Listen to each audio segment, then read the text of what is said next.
Nokia 6.1 এই মোবাইলটার problem, মোবাইলটার ব্যাটারি খুঁজে পাওয়া যাচ্ছে না। তো ব্যাটারি যে বাংলাদেশে নাই এমনটা কিন্তু না। আমাদের মার্কেটে, আমাদের এলাকায় নাকি ব্যাটারিটা নাই। আমাদের বাজারে মোটামুটি আপনার 30-35টা সার্ভিসিং এর দোকান আছে। তো সব কটা দোকান উনি দেখে আসছে কিন্তু ব্যাটারিটা খুঁজে পাচ্ছে না। তো আমার কাছে যখন আসলো আমি বললাম যে ভাই ব্যাটারি দেওয়া যাবে। তো দেখেন আরটির একটা ব্যাটারি নিচ্ছি। তো এই টেকনিকটা যারা জানেন না তাদের জন্য মূলত আমি ভিডিওটা নিয়ে আসছি।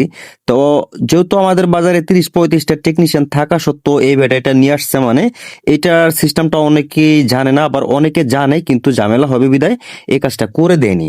তো যাই হোক আমার কাছে আসছে, আমার কথা হচ্ছে এই কাজটা আমি ঘুরিয়ে দেবো না, এই কাজটা আমি করে দিব।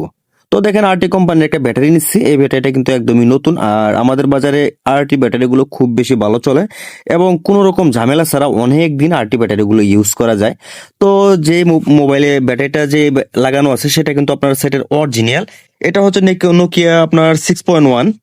তো যাই হোক দেখেন আমি এটা স্টেপ বাই স্টেপ ব্যাটারি যে কাভার পলিগুলো আছে এগুলো রিমুভ করে আপনার প্লাস আর মাইনাস যে আছে এই দুইটা জ্বালাই খুলে আপনার যে আরটি ব্যাটারি যে আপনার রেবন কানেক্টর আছে এটা আমি রিমুভ করে দিয়ে নোকিয়ার যে ব্যাটারি কানেক্টর যেটা আছে সেটার মধ্যে আমি এই ব্যাটারিটা জয়েন করে দেবো। তো কিভাবে করবো আমি আপনাদেরকে দেখাচ্ছি। এটা কিন্তু অনেক সময় দেখা যায় আপনার ব্যাটারি যখন আপনারা এইভাবে লাগাবেন তখন অনেক সময় দেখবেন যে ব্যাটারি কিন্তু প্লাস মাইনাস গুলো উল্টা থাকে। আর উল্টাভাবে যদি বসায় দেন তাহলে কিন্তু মোবাইল চালু হবে না, বরং মোবাইল কিন্তু শর্ট হওয়ার সম্ভাবনা থাকবে। অতএব এই ব্যাপারটা থেকে কিন্তু একদমই সাবধান। দেখেন এটার প্লাস এবং আমার হাতে যে ব্যাটারিটা এটার প্লাস কিন্তু এক। দেখেন এটার প্লাসের সাথে প্লাস কিন্তু অবশ্যই মিলিয়ে নেবেন। দেখেন এটার প্লাস কিন্তু উল্টা হয়েছে, যেহেতু ব্যাটারিটা আমি উল্টা ধরছি তার কারণে কিন্তু উল্টা হয়েছে। আমি এটা আপনাদেরকে ঠিকঠাক করে মোবাইলটা চালু করবো ইনশাল্লাহ। তো দেখেন আমি আগে ফার্স্ট অবস্থা যেটা করব, আমি একটু হালকা ফ্লাক্স পেস্ট নিব, সরি সোল্ডারিং পেস্ট। এই পেস্টটা দিয়ে আমি আগে ব্যাটারি কানেকশন থেকে ব্যাটারিগুলো খুলে নিব। দেখেন এই ব্যাটারিটা রিমুভ করে নেব, যেহেতু এটার মধ্যে কিন্তু ব্যাটারিটা বসাবো। এই ব্যাটারিটা খুঁজে পাওয়া যাচ্ছে না বিধায় আমি এটা কিন্তু মডিফাই করতেছি। তো একদম নতুনদের জন্য ভিডিওটা কিন্তু নিয়ে আসছি। এই ভিডিওটা দেখার পর আপনার যদি ভালো লাগে তাহলে অবশ্যই আমাদের চ্যানেলটাতে সাবস্ক্রাইব করবেন, একটা কমেন্ট করবেন, ভিডিও অনুযায়ী একটা কমেন্ট করবেন। তো যাই হোক দেখেন ব্যাটারিটা আমি আস্তে আস্তে এটা খুলে নিয়ে আসতেছি। এটা খুলে নিয়ে আসার পর আমার হাতে যে এই যে ব্যাটারিটা দেখতে পাচ্ছেন, আরটির যে ব্যাটারিটা আমি বসাবো এই ব্যাটারিটা দেখেন আমি নিলাম।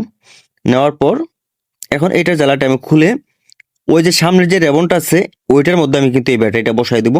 তাহলে কি হবে যে আপনার অনেক সময় দেখবেন, অনেক সময় না, আপনার অ্যান্ড্রয়েড স্মার্ট মোবাইলের 99% মোবাইলই যখন আপনার ব্যাটারি, আপনার অন্য ব্যাটারি দেখবেন, আপনার রেডমির বিশেষ করে কিছু মোবাইল দেখবেন একই কানেক্টরের অসংখ্য রেডমির মোবাইলের ব্যাটারি। তো সব ব্যাটারি লাগাইলে যদি চলতো তাহলে তো হয়েই যেত, চলবে না। আপনার যদিও মোবাইল চালু হয় প্লাস মাইনাস ঠিক থাকার কারণে যদিও মোবাইল চালু হয় কিন্তু চার্জ ওঠে না। আর যার কারণে কিন্তু আমরা দেখতে পাচ্ছি যে ব্যাটারির সামনে যে আপনার রেবনটা আছে, ব্যাটারি কানেক্টরের যে রেবন, এইটা আমরা সেম রাখবো। আর এটা সেম রাখলে কি হবে, আপনার ব্যাটারিটা পরিবর্তন করার পর চার্জিং এ কোনো রকম কোনো ঝামেলা হবে না, চার্জ তার করে নেবে এবং সেম কোয়ালিটির ভোল্টেজ কিন্তু এটা থেকে সাপ্লাই হবে। তো দেখেন আমি এটা অলরেডি বসায় নিতেছি। অলরেডি দেখেন যে আপনার প্লাস আর মাইনাস এই দুইটা বসায় নিলাম।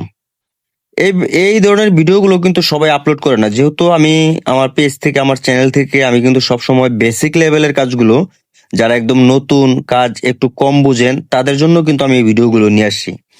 একদম যে আপনার অ্যাডভান্স লেভেলের কাজগুলো আমি কিন্তু সবসময় আমার পেজ থেকে আপলোড করি না। একদমই নতুনদের জন্য আমার এই ভিডিওগুলো আপলোড করি, যাতে আপনারা এখান থেকে দেখে আপনার বেসিক লেভেলের যে ধারণাগুলো, এই ধারণাগুলো যাতে ফুলফিল আপনারা নিতে পারেন। তো যাই হোক দেখেন এই যে ব্যাটারিটা কিন্তু অলরেডি আমার বসানো শেষ। এখন কিভাবে ফিটিং করলাম দেখেন, এটা সুন্দর করে এটার যে আপনার বাহু সিস্টেমে কিন্তু আমি এটা বসাই দিছি। বসাই দেওয়ার পর দেখেন যে প্লাস আর মাইনাস এর উপরে আমি একটা ট্যাপ করে দিব, যাতে আপনার বডির সাথে এটা না লেগে যাতে আপনার যদিও লাগে তাহলে যাতে কোনো প্রবলেম না হয়, সেজন্য আমি একটা ট্যাপ মেরে দিলাম। আর এই ট্যাপটা মারলে আমি একদম কিন্তু নিশ্চিত কোনো রকম কোনো ঝামেলা আর হবে না। তো দেখেন ব্যাটারির কাজ কিন্তু অলরেডি আমার শেষ, ঠিক আছে, অলরেডি আমার শেষ। এখন মোবাইলটার মধ্যে আমি ফিটিং দিব, ফিটিং দিয়ে দেখবো আসলে অ্যাকচুয়ালি মোবাইলটার যে ব্যাটারির সমস্যা এটা সমাধান হলো কিনা। তো দেখেন এটা অলরেডি আমার কাজ শেষ, এখন আমি শুধু ফিটিং দিব, ব্যাস বসিয়ে নিলাম। দেখেন এই যে বসিয়ে নিলাম, ব্যাস দেখেন একদম কিন্তু একুরেট ভাবে কিন্তু ফিটিং হয়ে গেছে। তো আশা করি এই ভিডিওটা আপনাদের ভালো লাগবে।